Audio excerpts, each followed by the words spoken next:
we're live.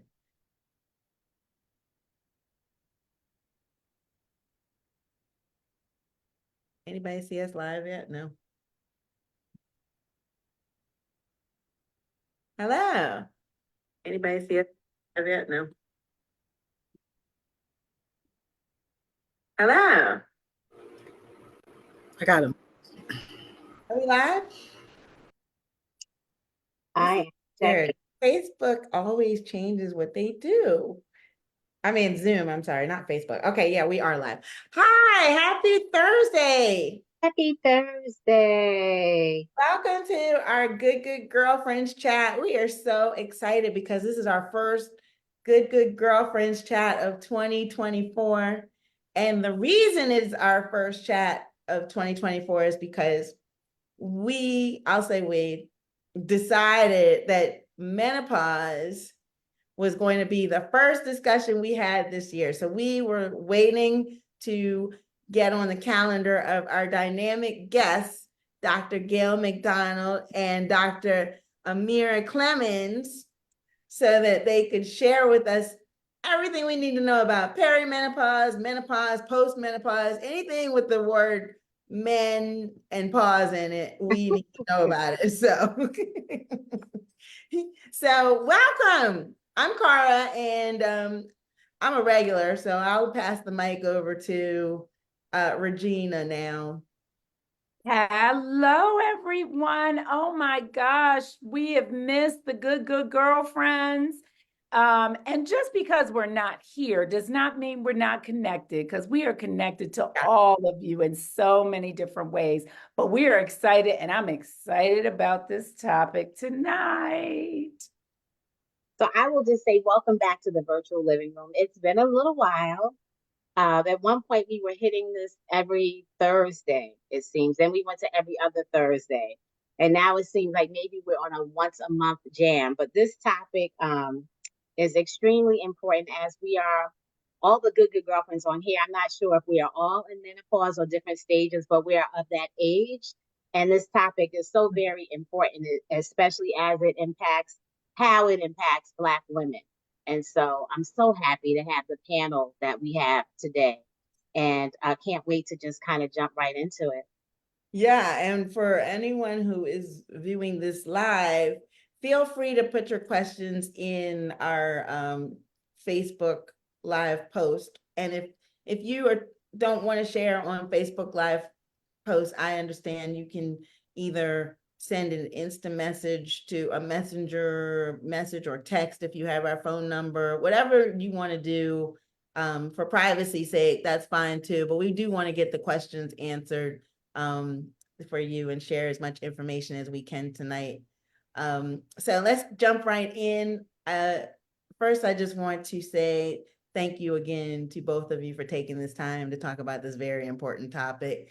And if we could start with definitions of what perimenopause, menopause, postmenopause, if you can give us definitions for those, that would be a great starting point, I think, so that we can figure out where we are on this life's journey. Right. Well, greetings, everybody. I'm Dr. Gail McDonald. I'm right here in the DMV. I am one of your traveling docs, so I get the chance to work in multiple centers and hospitals and really get an opportunity to really talk to folks on a regular basis, whether it's in the office or finding them in the emergency room in crisis. But right now, with menopause, one of the hot topics of the day, we're talking about management issues as well as these definitions. So everybody sits somewhere around menopause, because if you're not in menopause, you might be perimenopause. There are some who are early menopause, and a lot of these have ages associated with them. So the very first thing to know is that the average age of menopause, or the mean age of menopause, is going to be around 51. But we tend to see menopause ranging between 45 and 54 years of age. So if you are younger than 45, you could be in that perimenopausal range or sitting right around there. Or if you are above 54 and you're having bleeding, then you are postmenopausal with bleeding, which can be a more severe issue. So when we talk about menopause, we first have to define that menopause means 12 complete months without your period. All right. So if let's say you had 10 months with without your period, but then you bleed on the 10th month, guess what? The clock starts over if you're Hmm. not there yet. All right. But at the same time, you need to let your physician know because we need to know what's going on for you. So 12 months, definitive, no menstrual, you're in menopause. So if you don't have your, I'll call it normal period, and you haven't gone 12 months straight without a period, but you may have a period in between there, then you're perimenopausal. Is that the case?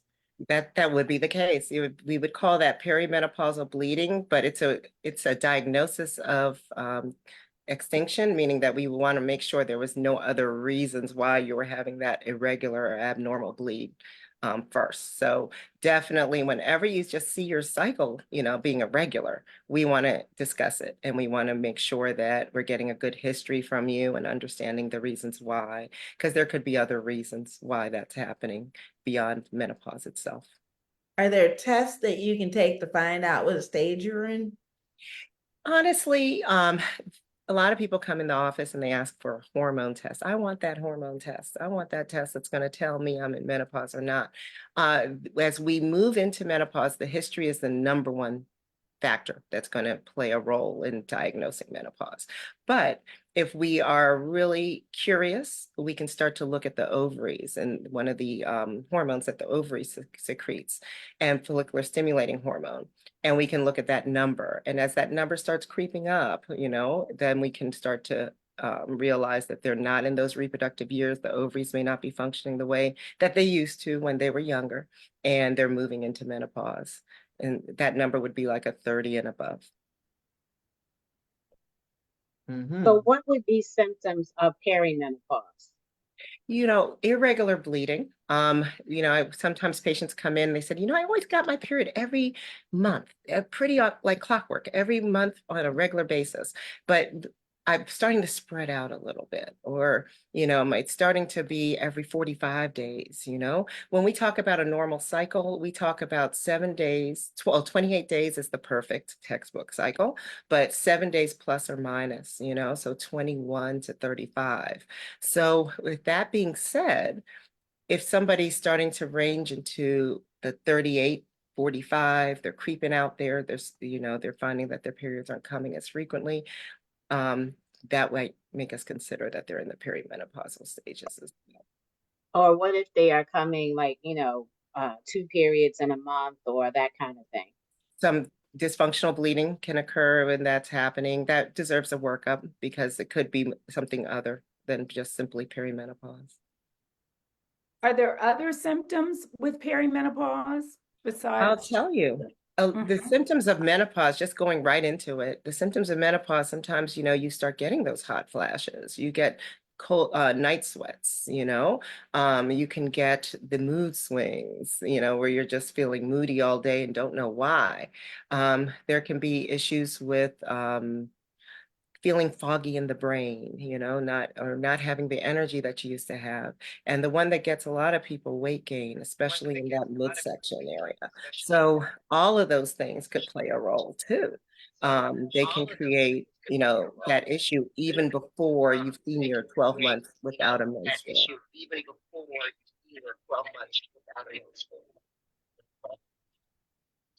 So what about I know and we talked a little bit before we got on this Zoom, on Facebook I should say, about the psychological impact of um menopause.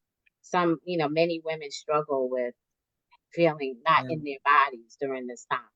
Right, right. I will tell you, you know, one of the key issues that a lot of women have, and estrogen, when it's depleting, they find that they're not sleeping well. Mhm. That can really push them into more of the mood disorders, because people who don't sleep well have issues with energy. They have issues with depression. They have issues with anxiety because they don't have that reserve that they should have.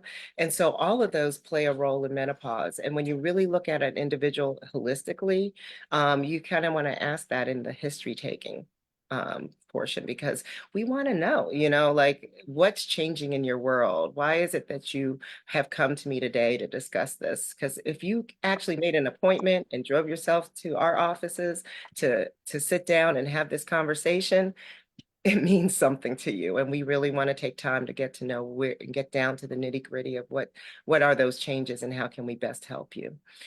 So all of those things, the anxiety, depression, the mood, the lack of sleep, relationship issues, because it's associated with that. Also, let's not forget libido. Libido is decreasing as well as you go into menopause. That could be more of a combination between the estrogens and the testosterones in our body, but nonetheless, it's still a menopausal symptom. And it's a very big one because it plays a great role in relationships. So if relationships start breaking down, whether that be at work or at home, it can be an issue. And that those are some of the emotional issues that we hear about in the office.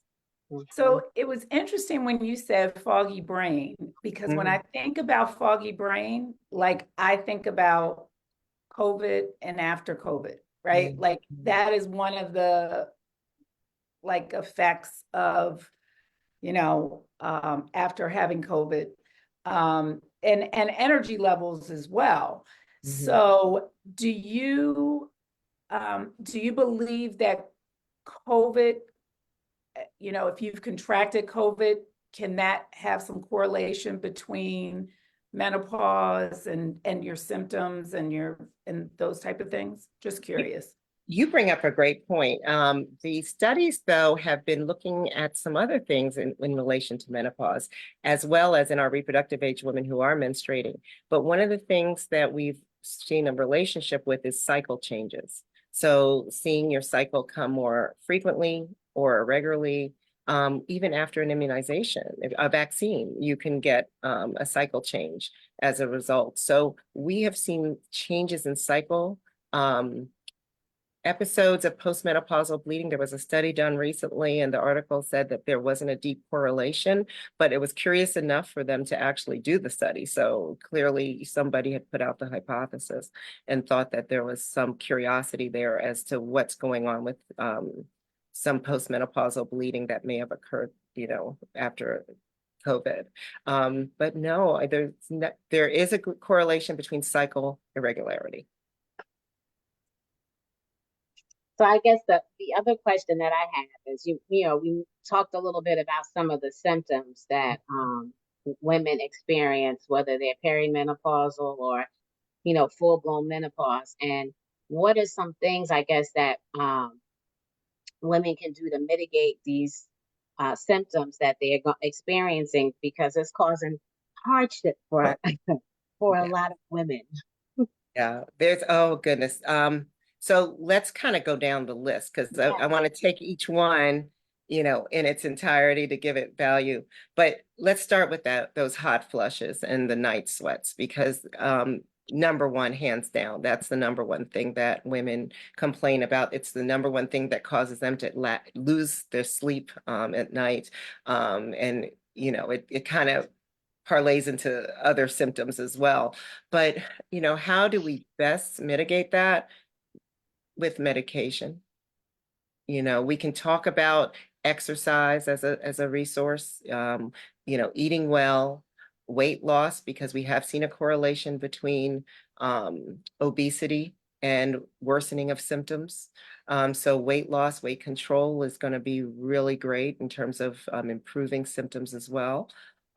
We look at what resources we do have, and lately we are able now to discuss more frequently and more avidly hormone replacement. So it's on the table. We had a period of time I guess it was around 1990, 91, where a Women's Health Initiative study was done, and they felt that there was such a great correlation between heart disease and breast cancer, as well as blood clots, that we had to stop all estrogen. Those studies have been kind of investigated in terms of the quality of the study, the value of the study, and they found that in our younger women, meaning our younger menopausal women, those women between the ages of 50 and 60, even as high as 65, we are finding that there is great success and without high risk in giving and providing hormone replacement. The rule of thumb has been to give it early and for as short a period as possible, because we don't want people to get overexposed. But at the same time, the benefits outweigh the risk in the majority of patients. There are very specific patients who are actively dealing with breast cancer that may not be able to do this. But at the same time, the majority of women can receive some type of care, whether it be hormonal or a medicinal care, because they want something like a antidepressant, which can sometimes be helpful, not as helpful as the hormones, but it can be helpful, or even an antihypertensive like a clonidine that can also deal with some of those symptoms of the hot flashes and the night sweats. So there are medications out there that we're using that are really helpful for women and hitting on those areas. If you want to go that non-medicinal route, taking you right back. Exercise, improved eating habits, decrease your alcohol, decrease your sugar intake. All those things are triggers towards those hot flashes. Work on the weight, bring the weight down, because it really does make a difference. Not only does it make a difference with those menopausal symptoms, but it also decreases your risk for heart disease. So it's even, it's like a cure-all in many areas. Of course, smoking also. We found that people who smoke have higher levels of vasomotor symptoms, which is the hot flashes and the night sweats. So we want people who smoke to, decrease, hopefully stop, but decrease at least. And, also look at the diet. We have a question. It says, Sure. are there natural remedies other than medication? Exercise and weight loss is good, but what about vitamins, etc.? And One of the I'm sorry, Amir, you want to jump in here real quick? Yes, I had to switch devices because my other devices, it was acting crazy. Can y'all hear me? Yes. Yes. Okay. So I wanted Uh-oh. to add some of my personal, oh, am I frozen or something? Am I good? Now you're Okay. good I hear now. you. So I wanted to add some of my personal advice and some of my personal experiences with the perimenopausal symptoms. So one of the things that I used to teach nursing students to do when they have patients who have some symptoms of a lifestyle or something like that, like a headaches, migraines, things like that, to create a diary and write down like your symptoms, and then write down like some correlation. So if today you had, I don't know, you counted how many hot flashes you had, and then you evaluate your day. What did you eat? Where were you driving? Were you walking? And what activities, things like that. And then you start to make correlations in your activities and your diet to determine like what's the triggers for the hot flashes or the symptoms. Because I know there's hot flashes, there's night sweats, there's mood swings, there's brain fog, insomnia, all of the above. And for me personally, the things, because when I experience, I'm like very intuitive when it comes down to my body, and I like to take a more holistic approach. For me, what I've noticed helps, or what I notice what my triggers are, if I drink strong coffee, like if I had coffee that was, because I know that caffeine can be a trigger. If I had wine, specifically red wine, I know that that could be a trigger for me. And the solution, so those are the triggers that I noticed for myself, but a solution for me is, as Dr. McDonald, I can't see, I'm on a phone, had stated, like, you have to ways to like balance out whatever your triggers or your hormones. So for me, Fasting. Fasting helps with hormone imbalances in general. Um, some people feel like fasting is extreme, but it can be a significant solution that's holistic, because a lot of times when we start getting older, the symptoms and issues that we have because we're getting older is because of hormonal imbalances. So hormonal, the fasting, exercising, and making sure that you maintain a healthy weight has, for me. And also, oddly enough, and I don't know, I stumbled across this year, weightlifting for women. Oh, yeah. Weightlifting has has had an impact on how Mhm. many symptoms I have during the day. Mhm. Great. That sounds good. Those are all really good Mhm. pointers. And so when you fast, I'm just curious, how long do you fast for? Well, it depends on, if I feel like I need a significant detox, I can fast for 3 days. I could do a water fast for up to 3 days. But if Whoa. I'm just like on like a yeah, that's why people think it's extreme. Um, but if I'm just, feeling like I need to take a break from constantly um, eating or thinking about food or preparing food, and I'll go maybe like 16 or 18 hours fasting. Mhm. I We have do. Oh, sorry. Go ahead. we have some more questions real quick. Mhm. Another question is there a risk with hormone replacement therapy treatments that may trigger cancer risk? Sorry if you answered this. I think we talked about this a Yeah. little bit. Um, so Well, one of the things to just mention is that in a well-selected patient, which are the majority of women, if you believe it or not, you can enjoy hormone replacement therapy without issue. But we try not to overuse it. If you start to use hormone replacement therapy greater than 5 years, that can increase your risk. So we are always monitoring, and we use something called shared decision making with our patients, because many of women, they're very impressed by the improvement in their symptoms and they want to continue. And so we have to make sure we educate them on what their risk could be, and we base it on their family history along with their personal history as we discuss it with them. And they can make that decision with their provider as to whether or not they want to continue if they're going that route. And we always do try to start with some of the non-medical managements, and we discuss it. But I can tell you, I could sit there and want to do that, but my patients come in there and they're serious. They're like, you need to give me something that works right now. I want this right now. And so we end up talking about all options, and wherever they sit is where they sit. I the like the journaling option.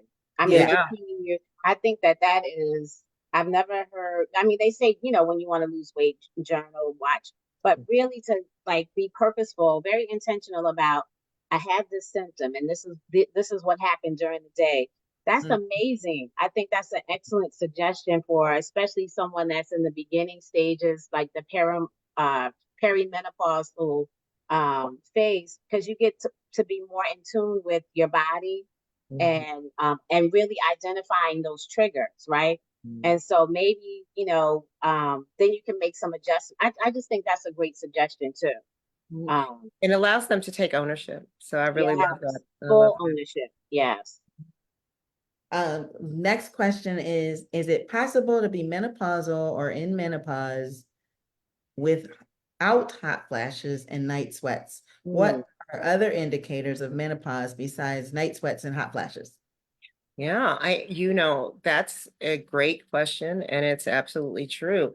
Some of the, beyond just thinking about those night sweats and hot flashes, a lot of women come in with urinary changes because our estrogen affects the way our pelvic floor performs. Hmm. One of the things that estrogen does, it allows for there to be more elasticity in the pelvic floor, and it allows there to be more strength, of that pelvic floor. So if you start losing estrogen, you're also losing something called collagen. Collagen is that peptide that actually allows for the tone that we have even in our face, you know.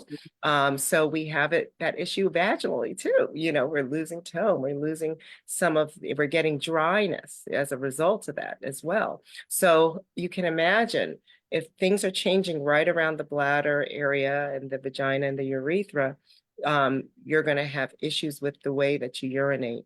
You could cough, you could sneeze, you could lose urine because you've lost tone in that area. And we call that incontinence. It's all part and parcel of aging for many women. It's not, you know, it's predisposed with sometimes deliveries that have been heavy, with large babies, I should say. But some of those women are predisposed, but sometimes it's just genetic. Sometimes you just have a genetic predisposition. And, you know, that loss of estrogen kind of takes you into that realm. So we call that genitourinary syndrome. And that's an issue that women come in with as well. And we can relate it to that. So how do we treat it? We use a topical, we use a cream. It can be an ovule or a cream that applies right into the vaginal area and affects the region. So it creates more ability to gain more tone and elasticity in the area, and it allows you to strengthen. We also do pelvic floor exercises with those patients, Kegel exercises. We have physical therapy now that I can tell you I've sent more patients to physical therapy in the last 5 years than I had, you know, and I've been practicing over 25 years. And, you know, it just wasn't something that was as big, but more and more physical therapy programs are providing the services for pelvic rehabilitation. And that is something that we can do with our patients as well. We work in partnership with the physical therapy teams. We look at the need for surgical management because sometimes that pelvic floor is causing prolapse or other issues because of the weakness of the floor and the uterus is moving forward. So that could be an issue too. All of this is related, but it takes, based on the degree, we decide what level of support we need to give you. And if we do need to do surgical support, we go to our super specialists who are doing vaginal procedures, and we refer the patients that way as well. We got more questions. So I think we were just touching on this one. How can we strengthen our vaginal muscles? But then there's another one that says, does menopause affect hair loss? That's a good one.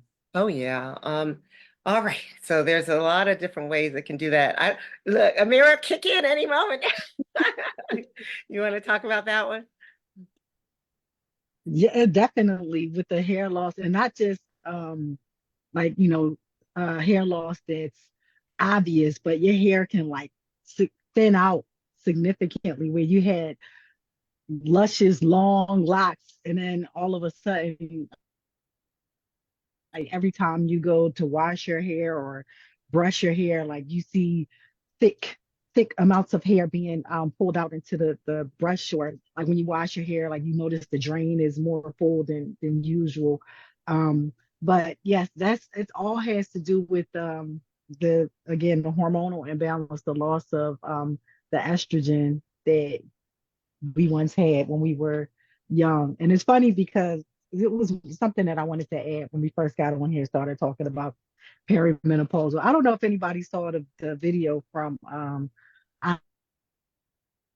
Auntie Tab when she was talking. If you didn't, please look it up. Please Google it because it's funny. She was talking about Perry. She said, who's Perry and who invited her here? Because she was saying it's just hot. It's just hot. I'm tired, but I can't sleep, and I'm just hot. And she said she was just talking about all of the things with perimenopause, but the hair loss, well, just menopause in general. And I just want to also add this about the hair, and then the menstrual irregularities. Sometimes with, and I think it adds to the depression that it's all of the things that makes us identify as a woman, and all of that is being impacted by us getting older. And a lot of times people look, try to stand against ageism and getting older and, being trying to empower women. But it's a tough time when, again, all of the things that make you feel like a woman is slowly dwindling. And I think somebody else talked about how sometimes we look at the stress of having a period every month and we have cramps and all of the other symptoms. But then when the period is starting to go away, it's almost like you're losing your best friend, or you lost your best friend, because it gave you what you felt like was your youth. But I'm sorry, I went off on a whole tangent, and the question Oh, was no, about that's good. hair loss. But yes, it has to do with yeah, the hormonal imbalances. And I noticed that when I deal with the symptoms, that my hair has thickened back up when I dealt with the symptoms, based on my journaling and being intuitive and paying attention to myself. Some of the symptoms have Mhm. been relieved. Yeah. One of the things that tends to occur in menopause is that our estrogen levels are going down. So that ratio between testosterone and estrogen is going like this, so our testosterone levels are higher. So some of the symptoms we start to see are some of that male pattern balding. Women who are more sensitive to that testosterone may find more breakage in the midsection of their scalp. They may also see issues towards the front, like right in this frontal region. Those are the areas that, we would deal with. So here we go, partnering again. We're sending our patients to dermatology because now you need to have some management. Dihydrotestosterone, which is basically something that works very well for patients, is something that they share. They can take a look at the scalp and ensure, what their needs are, if they might need a steroid of some form. But either way, what they're doing is they're helping to manage those symptoms. So, one conversation can get you kind of centered into where you need to be in terms of the symptoms that you're reporting. So having those conversations with your gynecologist are really important, and don't hold back, make sure you talk about Mhm. all aspects, because, we partner with multiple providers in order to manage menopause. It is not a single faceted issue for us as women. It is multifaceted. It takes multiple hands to manage this menopause. And, replacing estrogen is just one thing. Replacing testosterone is another. And when we talk about hormone replacement, for women, there are methods by which we can replace testosterone. So if we're going to start talking about testosterone, then I'm going to take us right in, because testosterone loss or testosterone deficits are what cause decreases in libido. And sometimes you need a little testosterone in menopause in order to even improve your sex life. So, we talk about that too. Many of women may find that that's really a bigger issue for them than hot flashes, night sweats, or pelvic floor disorders of any form. They're concerned about their relationships. They're concerned about how menopause has affected them in their relationships. And we have to talk about how we can help them with that as well. And back to the hair thing. What about the extra hair you get like all over your face and stuff? Again, it's that ratio, that testosterone's a little higher. So here we Mhm. go now with depilatories. Either you're using a cream, shaving, what is the other one? Waxing, and now laser has become really big. There are laser centers opening up all over the place because people are concerned about the way they look, and they're concerned about all the extra hair. And so those laser centers are getting good business, even from our menopausal age group women. Yeah. Mhm. And we have another question. What effect, if any, has COVID had upon women in menopause? We touched on that earlier, but I don't know that there is major data to support that COVID is affecting women in menopause more specifically than they're affecting any other age range individual. That long COVID scenarios, maybe it's prolonging some of the symptoms that are maybe triggered by menopause. But I will say, I don't know, Amira, if you want to speak on that. I don't have any Mhm. data to support anything distinctively. I, I'm gonna echo what you said. There's not enough research out there on it. Mhm. I can see, like, if you're thinking about it, I don't know, scientifically, you can relate. Like, if you're already having some memory issues, you have two different things that can cause some cognitive issues. I could see how people would think that they were related, but to back it up with the facts, we don't have. There's no data out there to support it.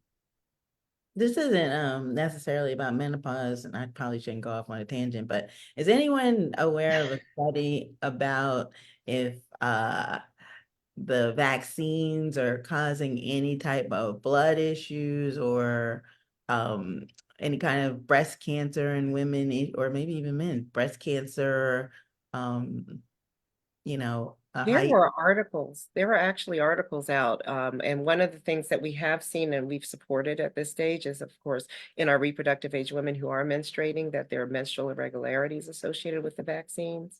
They are Mhm. actually having their period more frequently following a vaccine, meaning that their intermenstrual bleed, basically, is what we call that. Mhm. And we have to ask in the history, have you received a vaccine recently? Because now it's a valid point that that could be the cause. And then you know how to manage the patient if you want to be more expectant, and just kind of wait and watch and see versus, being a little more assertive and saying, oh, let's do an endometrial sampling or do something like that. You don't want to be invasive if you don't need to be. So we try not to do that. So if we get a little history, because we have seen a correlation between menstrual irregularity in the reproductive age woman. The other thing that you mentioned about the breast, there was a study done, and I cannot remember if they felt that there was a great correlation, but I did read the article about data of after a vaccine, this patient having to have a diagnostic mammogram more frequently. They didn't find anything after the diagnostic, but they were seeing these phantom shadows that they were concerned about, and radiologists were finding that they were sending more and more women for diagnostic mammograms after doing routine studies. Oh, That's wow. very interesting. Thank you. And a Mhm. lot of what I was thinking. So thank you for that. Yeah. I think we already addressed this one, but just in case, did she address memory and how menopause affects your memory? We talked about brain fog, so. Yeah. And going right back to that lack of sleep. If you can't sleep, how can you think, if you're not sleeping well and then things aren't clear, memory's not clear. So there's concerns about that that lack of sleep with the lack of estrogen is an issue. We found that the replacement of progesterone also aids in the sleep cycle, so that and for many of our women, if we're replacing estrogen and you have a uterus, we're going to replace your progesterone. So that combination has been extremely effective in improving sleep. I got a question about, and I think we touched on this a little bit about if we are fortunate enough to ask our mothers questions about their own menopausal journey, what things should we focus on? Like what should we know about them? Age, is that important? Is that Yeah. commonly a good indicator for the daughter? Or what other things should we know or ask? Tamara, did you want to touch on that one? Oh, that's a good question. Yes, we want to know, we want to know the age that they started, or menarche that they started, or we don't remember when did we start, because there's a timeline between when you started and when you could potentially start to have perimenopausal symptoms. Um, so the young women who started their menstrual cycle, I guess around 10 and a half or 11, they could start having perimenopausal symptoms in their late 30s, Uh, 40s. But the interesting thing for me, I really couldn't have that conversation with my mother. My mother is alive and well, but my mom had a bunch of twins. Well, she had two sets of twins. She had other kids, and she had a lot of, she had a history, female health history that led her to have a um, hysterectomy early in life. So she had a hysterectomy in her early 30s. So and when I ask her about her menopausal symptoms, she doesn't remember. I'm sure she probably had some symptoms once she had her uterus removed, but she doesn't remember. So she did, like, I couldn't talk to her about, what should I expect in reference to my history for what's going to happen for me. But I think, in general, again, that's another thing that my I teach patients and also students and people in the community that family history is important in general, like for any health history, like a lot, especially when it comes down to cancer, because that's one of the things that I teach a lot in the community. It's such a taboo topic that people don't want you'll know about the death of somebody having a heart attack or some other chronic issue before cancer because people feel ashamed of having cancer, but we when we arm ourselves with the knowledge of what our family history is, that's how we can protect ourselves from dealing with major symptoms. So I think all of us, if we're blessed enough to have our parent, our mother and our grandmother, we should have a conversation with them about what their menopausal, perimenopausal history is so that we can prepare ourselves and make informed decisions for, when we go to the doctor, if we're going to decide if we're going to take medications or if we're going to go the holistic route or prevent any of the symptoms altogether. Not that I think that that's possible, but prevent some of the symptoms that disrupt our lives. We can make decisions about it before it even happens. And I was going to just ask you that because this is an intergenerational show, are there things that younger women, younger than all of us on this screen, of the younger age, are there things that they can do to prepare themselves better for menopause? I'm talking about, like, I don't know. I don't even know what it is, but I'm just saying, is there something that we don't know that when you're a younger woman, it might be good to do other than maybe working out and being active and that sort of thing? But are there dietary things you could take, like special vitamins you could take? I'm just guessing or You making know, up. we talked a lot about how exercise and weight management is really important, but beyond that, supplements. When you think about your vitamin D levels, our vitamin D levels as African Americans are very low, and for whatever reason, because we don't absorb from the sun the same way, our D levels tend not to be as high as others. But we have found that vitamin D plays a nice role in improving symptoms for many. So if we're maintaining levels that are normal from youth onward, as we move into that menopausal stage, that is a supplement that really can work for folks and make sure that they don't, it doesn't drop. It has multiple benefits, vitamin D. So it plays a great role even in cardiovascular health as well, and immune system health as well. So it plays multiple roles in our life, and we need to really look at that as a vitamin that we really need to keep up. Taking the history, again, knowing, how early did mom have her first menopausal symptoms. Also, that helps because it allows them to navigate around that stage of their life a lot easier. And it helps us because they come in and they give that history and we know what to do. I'm an advocate of definitely symptomatic managements. So I find that women who are having irregular bleeds at an early age, or women that are having issues with the hot flashes earlier than menopause for themselves, like you're not necessarily perimenopause, but we find that they're in their 30s having some of these symptoms because it can happen. There may be ways that we can support them with hormonal management as well during those early stages. And we also base that on their reproductive goals because some women want to get pregnant. And so pregnancy is a great relief for cycle irregularity because you can help them through with that as well. So we base it on their goals too. Mhm. I will I- also add, Go ahead, Amira. don't know how Dr. McDonald feels about this one, but magnesium supplements Yeah. have been been talked about a lot, like especially in reference to menopausal women. And I know that it helps me. I haven't really looked into the on it, but just in general, magnesium is one of those supplements that's um, it ranks high for professionals who are into like holistic remedies for symptoms or issues like menopause. So magnesium. Yeah. Magnesium is very calming, actually. Yeah, that magnesium is high up there. Good. That's a new, I Yeah. definitely take You vitamin. can you can have magnesium as a tablet or as a powder, and you can drink it as a hot drink right before bedtime. It's very relaxing. It helps with sleep. Yeah, Hmm. I agree with you.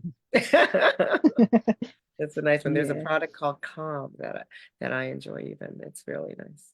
And it comes in flavors. So, it's not it can be tasty too. Yeah. Mm. Hmm. Well, this isn't a question, but we have a comment that says, I think business leaders need to hear this. It may help how they judge seasoned employees. I agree. I agree on that. I think that Yeah. this conversation is excellent. I think that, and I was sharing with Dr. McDonald before we streamed live that there, up until now, like this generation, there really hasn't been much talk about menopause, the symptoms of menopause, or some of the things to treat menopause. It was like a taboo subject, right? So, which is why many people don't know the history of their parent, their mother, or aunt or grandmother, because it just wasn't something that Hmm. a conversation that we engaged in. But women are suffering, and I'm glad folks are talking about what they're experiencing. We're exchanging information, which is what this show is all about. But beyond the show, you can find many a woman in our age range talking about menopause and what are you taking? What are you using? How's it, impacting you? Put the fan on. It's hot in here. Open the window. All of that stuff. So it's great. I think this is long overdue. And the more conversations that we can have like this, the better, the more informed we become. Who knew about magnesium? Vitamin D, yes, but I didn't know that magnesium was calming, right? So something to try. We Yeah. have another question about Hmm. vitamins. Is vitamin D plus vitamin K2 best for African American women? And that's actually the one that I take. So I'm interested in this answer. Yeah. As far as I know, there is also a combination with vitamin A, vitamin D, and vitamin K. That's a great supplement.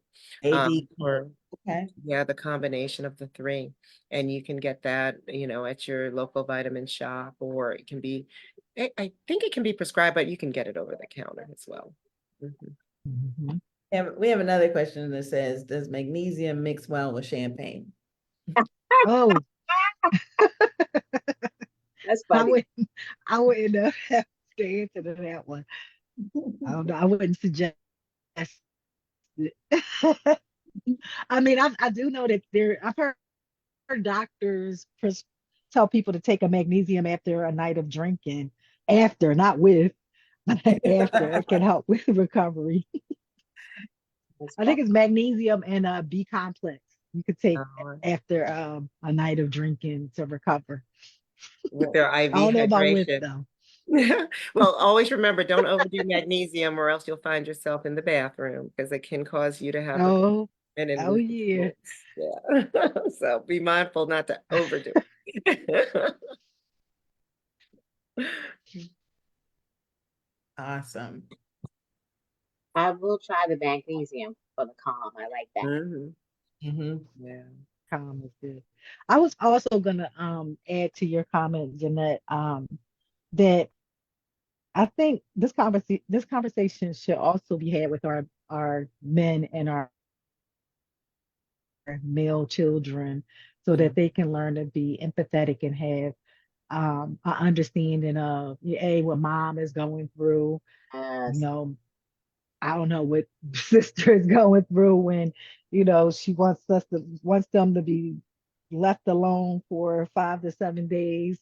So I think, the taboo part is that a lot of times these conversations are just had amongst women, and because we feel like women can only understand what women go through, but men need to understand it as well. They need to Mhm. know so they could be supportive and empathetic. Great. Yeah, I agree with you 100%.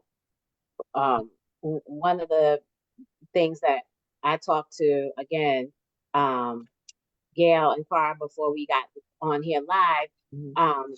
there was a very good male friend of mine that his partner was struggling with menopause. Mhm. And so he, like I was like, oh no, we're gonna have a show about it. Just wait. But his, Mm. she struggled, and then hence he struggled. And he's like, sis, I don't know what to do about, you know, my partner. Her body is changing. I still love her the way it doesn't matter to me, but she couldn't get out of her she was having like she wasn't comfortable in her body, and it caused lots of problems in their relationship. So Yeah. And we touched on that a little bit, and it goes right back to some of the changes that occur in menopause. Your stress levels, the way that you deal with stress, your cortisol levels go up. And that's kind of what causes a lot of that weight gain in the midsection. And for a lot of us, that's a very sensitive area. We don't yeah, want to see our waistlines no, spotted. And so we only need to know how to combat that. A lot of women come to me and they're like, I work out 5 times a week. I Mhm. do everything and everything. I'm doing my strength training, I'm doing Pilates, I'm doing this, that, and the other, but I just can't seem to lose the weight. And so we have to start thinking about other aspects. So that cortisol response is something that we look at very closely as well. And again, we're looking at how we can support them with cortisol support. Again, it's a medicinal thing. We're looking at medications, but I will tell you this, estrogen. Again, we're going right back to where I started. Estrogen really helps with waistline weight loss, so that we can slim down a little bit better. It just makes it that much easier. But it's a combination, cortisol and I'm estrogen. gonna add all about the hormonal imbalances. I'm gonna add a little bit of spirituality if I can. But one of the things that I feel like us as women that we need to continue or to take on when we start going through these different changes in our lives is we need to have self-love and positive self-talk. Mhm. Because if you have to affirm, that you love yourself and that you look great, and I still love you no matter what, to ourselves, because it's difficult. It's difficult for somebody else to have to uplift you and give you positive self-talk if you don't believe it yourself. Like, you have to believe it yourself, and you have to, like, we can affirm good health. We can affirm positive body image. We can affirm, just overall holistic mind, body, and spirit. But we have to, like, during these times, it has to be more intentional than other times, because if I don't believe in myself, or I don't believe it within myself, no medication, no supplements, no partner, no nothing is gonna work for me, because I'm going to already have I'm going to already be defeated. Right. mhm. Great point, I'm sorry for Amira. the tangent. My soapbox. That was great. That was really Mhm. good. And definitely you're speaking to self uh you know, self-esteem and encouraging yourself. That's very important. That's a big part of self-care. Yeah. And having networks just like this one where we can actually talk Mm, about it. I mean, being able to discuss menopause in all its facets, because there's so many, Right. and knowing that other people who can relate to you are there in that circle, creating these sister circles where we are discussing things and looking at solutions and seeing how they really work for everybody, because they do work. There are solutions out there for everybody who is dealing with symptoms of menopause. So seeking out their provider, if they find that the conversation is too difficult with that particular provider, switch providers. Mm. Find somebody who you can talk to, I say because that all the you time. need to Mm, be mm, comfortable talking about the things that are important to you in the office. And, hopefully that provider will not only just hear you and see you, but they will also respond and give you some solutions that really do work. They're out there. They're out there. Yeah, we had a suggestion on here also that might help people, meditation and yoga. Those are really calming things as well that can center you. Mhm. Meditation has helped me a lot, Yeah. a lot. Like it's powerful. It's more powerful than people can understand because they think that, they look at they think of yoga as somebody, a yogi sitting in a lotus position with, long hair and half naked. But it really is a powerful practice Mhm. because we have so much noise in our head that, especially nowadays with computers and cell phones, and we're constantly on, go, go, go. And I feel like that attributes to the brain fog as well. Right. But just taking a minute to remove the noise, Mhm. it's powerful. Yeah, And I so agree. I'll just say that our good girlfriend that was on a little earlier, Regina Clay, has a guided meditation YouTube channel, or maybe it's on wherever you get your podcasts. You can find her with Oh, you gotta let me know. Regina Yeah, Clay. she's wonderful. Yeah, so she has some very nice guided meditations for you on there. Mhm. We'll put the information in the chat, but we'll get it to you, Dr. Amira, too. Yeah. So I have a Okay, thank you. question. How long can a person be in perimenopause and then menopause? Like how long does it go on? It varies. It really does because some people start that perimenopause phase, earlier than others. The average individual was hitting around 45. They're going to start that. We said that mean age of menopause is around 51, but there are many people that go all the way to 55 and they're Mhm. still menstruating. So, Yeah. we're just watching them, where they're Mhm. kind of doing, again, monitoring with their physician, especially when they've reached 54, 55, because the average age, again, 45 to 54. We're expecting menopause to kick in somewhere in that time period. Mhm. So that's the range. Mhm. So, how long can they go? If they start to approach above 55, then we're probably going to do a workup and see where they are and why. Why is that happening? What if it's normal or if it's been history in your family? Is that That's supportive, but nonetheless, after 55, we want to investigate. We want to make sure that's that. good to know? Because is there any correlation? I'm asking for personal reasons now. If you started menstruating at an extremely young age and your family members go into menopause in their 60s, is that normal? And It's any normal for that correlation with family. It's a starting early? variation of normal for that family. Okay. Yeah, and what our job is as providers is to ensure that it is normal. So we're trying to rule out other reasons why that could be happening for you in particular. Taking into account you have a family history, yes, but let's make sure there's nothing unusual going on. So maybe a sonogram, check the ovaries, and check, and see that there's no endometrial changes, changes of the lining of the uterus that could be supporting your bleeding. So we want to make sure we know those things. So do you just go to after 55, your doctor should be checking this? Because It's part of your annual exam because we're going to take your history and we're going to get a gauge as to what your cycle has been doing. We get those little yellow flags, red flags come up and sometimes in the discussion, and then we can support it with some testing if needed. Mhm. okay, cool. Mhm.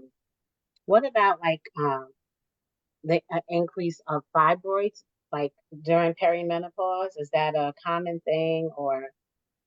Well, we find that fibroids grow in the presence of estrogen.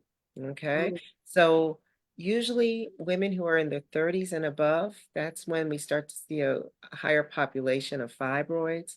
And then as we move towards menopause and as that estrogen level's depleting, you literally see shrinkage of the fibroids and Mm. they show up kind of like calcifications because they're called the old fibroids and they start Mhm. to what we call degenerate. And so we actually suspect that women are who have fibroids that did not obstruct them from reproductive lifestyles and did not create issues with them. So they're going right into menopause with the same fibroids they went through the reproductive years with. They didn't need surgery. They didn't need a hysterectomy at that stage. Well, we can let them gracefully go into menopause with those fibroids with the suspicion that, or the expectation that those fibroids are going to shrink. Now, a fibroid that is growing in the presence of menopause, without the lack of estrogen, without the presence of estrogen, is considered to be a cancerous lesion until otherwise noted. So if we see a woman who has entered menopause and she has what she says, oh, but I always had fibroids, but now we're seeing that a 2 centimeter fibroid is a 4 centimeter fibroid, and we follow it and see that, then we're going to be concerned, and that might be surgical management at that stage, because that could be what we call sarcoma. And we're concerned about that. You know what, we've talked about menopause, but what about postmenopause? What should we know about that? So in terms of symptoms, or in terms of Yeah, like, are there things that we should that happen after, like, hot flashes, they stop, I guess, after postmenopause? well, no, postmenopause, early years. Let's put it, we can put it into stages: early postmenopause, or early menopause, postmenopause, and late. Expectation is, especially in African American women, those hot flashes, they can be prolonged. The average woman, Caucasian woman, is what, about 4 to 5 years. For African American women, it's up to 10 years that you can have these menopausal symptoms. It's like Why? double for Why us. is I've heard of 15. Yeah. You heard That's 15? a long Yeah, time. it's Yeah. a bigger number. And I will tell you, these are the times that these women are feeling it. And so they really need help going into postmenopause seasons gracefully. The lack of sleep in postmenopause because of that, the lack of the insomnia, or the inability to relax, all these things are postmenopausal issues that we're managing. So the genital urinary syndrome that I mentioned earlier, these are all postmenopause, and I'm talking taking you right into your 70s and 80s. Okay. These are all symptoms that we have because we're getting that vaginal dryness, we're getting those changes on the pelvic floor, and many a women can have more symptoms as a result. Wow. Yeah. There's I didn't even talk about headaches. I'm sorry. Headaches is in there too. Some Oh my women who have goodness. migraines, they can have worsening of those symptoms during postmenopause. I mean, I'm not making menopause sound pretty at all, but that can be there as well. But that's a whole other issue that we try to combat. And we kind of touched on it with the hair, but we didn't really talk about the skin. You see all these aesthetics going on these days. That's because our collagen levels are dropping. So what are we seeing? We're seeing drooping eyelids. We're seeing drooping faces. People are really concerned about their aesthetics. So they're actually, seeing their dermatologist, because that lack of estrogen is also changing the way they appear. And going back to what Dr. Amira was saying about self-love, it's like, hey, I don't like how I feel. I don't like how I look. Well, some women are taking that initiative to create change in their own lives, and taking steps towards improving their collagen effect of the skin. It's not just so easy just to eat and drink collagen and get these changes. So sometimes you have to visit your dermatologist and discuss it with them, and they can be ancillary in supporting you with those types of things. menopause sounds very expensive. Yes, and that could be close. Can we talk about bones, like softening bones, and what can we do and all that kind of stuff? That. You want me to go on to that? So osteoporosis, osteopenia is, these are all definition or words that require the definition of the weakening of the bone, or the decrease of the calcification in the bone. And we find that lack of estrogen also plays a role in osteoporosis. So, we are concerned about bone strength. So when you go back to the discussion we had on exercise, strength training, that strengthens the muscle around the bone and strengthens the bone indirectly as well. So we want to do that. Magnesium, when you talk about magnesium, what does it do? But it allows for more retention of calcium. So that allows us to also retain bone strength as well. So, there's a link between that magnesium as a resource for menopause symptoms, but it also helps with other secondary symptoms like osteoporosis and osteopenia. So as you get older, and also if we look at risk factors as well, we start screening for bone density. And those bone density studies are utilized in order to suggest whether or not we need to put you on calcium. Again, let's go back to vitamin D, because calcium without vitamin D doesn't get absorbed well. So we want to have calcium in combination with vitamin D as a supplement. So you're going to hear conversation about that as well. If you have a history of fractures, if you have a history of high cholesterol or heart disease, these are all higher risk factors for osteoporosis as well. So when we're getting your history, we're also in our own minds as providers deciding whether or not you need to get your bone density early, or if you can wait till after 50 and start your bone densities at a later age. Are there, I just thought about this, like, are there any diets that, and when I say diet, I'm not talking about diet just to lose weight, I'm just talking about eating, how you eat, or foods you choose to eat, I should say, that are better for a menopausal or perimenopausal women, like with I'm making this up, high fiber, I'm just making stuff up. High fiber, I know protein's always good, but is there like a vegetarian, pescatarian, like anything like that that's helpful?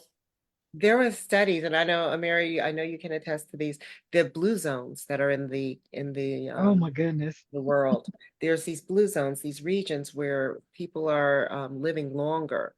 And what they found is that these are the ones that are eating like almost like a Mediterranean diet, where they're Mediterranean eating diet. more Mhm. vegetables and they're eating a lot of greens and a lot of plants, let's say that. And they're not necessarily vegetarian, but at the same time, they're getting a good Mhm. portion of their diet from the kind of the Mediterranean stylings of eating. So with that being said, we found that people who are able to eat higher fiber, high roughage diets, high and high protein as well, they are doing very, very well. And that should translate to all of us to say maybe that's the kind of direction we want to go in for healthy eating, even as we're aging. Less symptoms of I can add to that. menopausal symptoms with those diets too? Mhm. Healthy eating it actually improves your menopausal symptoms. So decreasing your alcohol, decreasing your sugar. Sugar is a big trigger for menopausal symptoms. Believe it or not, we all love a cookie, we all love a piece of cake, but sometimes it doesn't love us so much, especially in menopause. Mm-hmm. Yeah, please, Amira. I was gonna add to, I don't know, oversimplify it or undersimplify it. Eating foods that looks like how it came to this planet. Mhm. So eating foods that are less processed. So if you're eating an apple, it should look like an apple, not an apple pie, not an apple strudel. If you're eating, um, if you're eating, I don't know, I don't eat meat, but if you're eating chicken, it should look like it came from a chicken, not a chicken nugget, not a chicken strip. So I think that's what happens in those blue zones. They eat food that don't come in packages with an ingredients list. They don't come in, it's not processed. So to oversimplify it, eat things that look as close to nature as possible. So and I'm even though I'm a big proponent of not eating things that have a mother. That's how I explain it. I don't eat things that have a mother. That diet, like telling somebody that they should eat a specific diet, vegetarian, keto, or whatever, it's not for everybody. We're all different. Our genetics is different. But nobody can argue that processed foods is healthy. Yeah. Nobody can ever argue that processed foods is good for us. So less processed foods. Um, can just improve your overall health, including menopausal symptoms. I have a question about arthritis and menopause. Like, is there any connection between, um, women that are in that perimenopause or menopause and the increase in arthritis? Mhm. I don't have any data to support that. Aging in general would be a confounding factor. Mhm. I don't know, Dr. Mira, if you have anything to add to that. I actually don't. No, I think I agree that it's things just wear out as we get older. I Sometimes just saw family Age. history plays a I role with don't that. know any correlation. Mhm. Mhm. Yeah. Yeah. Any more questions out there in Facebook land? If not, we're going to start to wrap this up. I'm This looking. was I don't fabulous. we have lots of comments, but no more. I don't see any more questions. So, well, this is our first episode on menopause. We're gonna Right. have part 2, part 3, but this was, I mean, amazing. I'm telling you, this was amazing. So, thank you both Right. Glad to be on here. and sharing with us tonight. We really, really do appreciate this. Absolutely. Yeah. Awesome. And we hope that this has blessed some folks out there. We really appreciate all of the engagement tonight. Thank you for all those wonderful questions and tuning in and sharing. And this is how we learn. So let's keep the questions coming and let's try to get some more answers so Yeah. that we can all be more informed and inform the next generation. And that's how we will help to take the stigma off of menopause and even discussing it, even saying it. Some people don't even like to say it. So menopause, look, yeah. So We can move through it gracefully. I Have want information yeah, for you to manage and move through it in a graceful way and Exactly. not out of shame because exactly. it's part of our Exactly. process. So Yeah, Yeah, decrease, improve people's sensitivities to discuss it yes, because we want people to talk about it. When we come in the office, they shouldn't be scared to talk about it. Just come to nope. us. Mhm. and I want to say, Kara, thank you for having this platform because it's valuable to have people in healthcare that the community can ask questions outside of the stress of being in office. I feel I do a lot of community chats and people have they're thankful to be able to talk to a healthcare professional that's, the stakes are lower and that, they're not stressed and they're not afraid and they're more open to ask questions during those times than, you know. Yeah. So I thank you for having this platform for people to ask questions. Thank you for that. And that's the whole point of this is that as sisters, we support each other and uplift each other. And I'm still leaning back on your comment about you have to love yourself. Yeah. And that's what we're here for, to support people in loving themselves and getting the information so that they can live healthy, happy lives. So thank you both for being here. yes, Thanks for having us. You're And we'll welcome. we'll be back in next month with our next Good Girlfriends topic. But thank you all. This is going to be posted on our YouTube channel on Good Girlfriends, our YouTube Good Girlfriends chat channel. So please, if you haven't subscribed to that channel, go there and subscribe. But it will be here on Facebook as well for you to catch. But along with the other hundreds of wonderful conversations that we've had, with so much information, you can always find us on our YouTube channel as well. So thank you, everyone. We hope this has been a blessing to you. It's totally blessed me. Thank yes. you here. And we just hope everyone has a wonderful rest of the week and weekend. Thank you. Bye. Night. Bye, everyone. Good night.